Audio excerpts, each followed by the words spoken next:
Hi, I'm Chris Ketke, and today we're going to talk a little bit about the differences between glazing and basting. Now, both techniques are routinely used in things like American barbecue and when we're cooking items like this pork roast on the rotisserie. Now, the difference between the two is very important.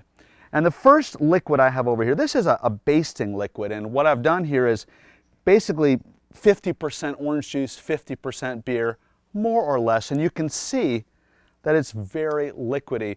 What I'm going to do with this is just brush it onto the pork as it's spinning around. And the purpose of putting a basting liquid on a piece of meat as it's cooking is to give additional flavor to the pork, and also to help keep it moist as it's cooking. Now, what you want to do is baste that roast every 10-15 minutes or so as it's cooking, and then eventually we're going to move over to the glaze.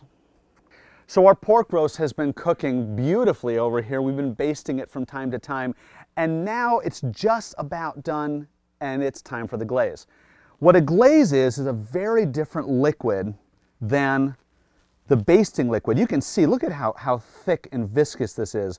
Now, glazes tend to be very rich in sugar, which is a good thing. This is actually a mixture of apple cider and honey and a little bit of vinegar that we reduced down until it's sticky like this. Now, you want it sticky because we want it to adhere to the outside of the roast, and then it's going to caramelize on the outside, and it's going to give us not only a great flavor, but it's going to give us a beautiful color.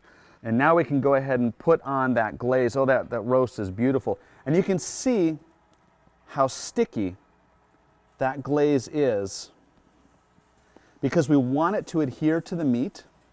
Oh, that's great. And you can also see how it's making the meat get shiny on the outside. It just, talk about a great appearance when you bring this to the table. So not only do you get great flavor, but you get a great appearance as well. I'm going to let that cook just for about 5 minutes until it starts to caramelize a little bit more on the outside.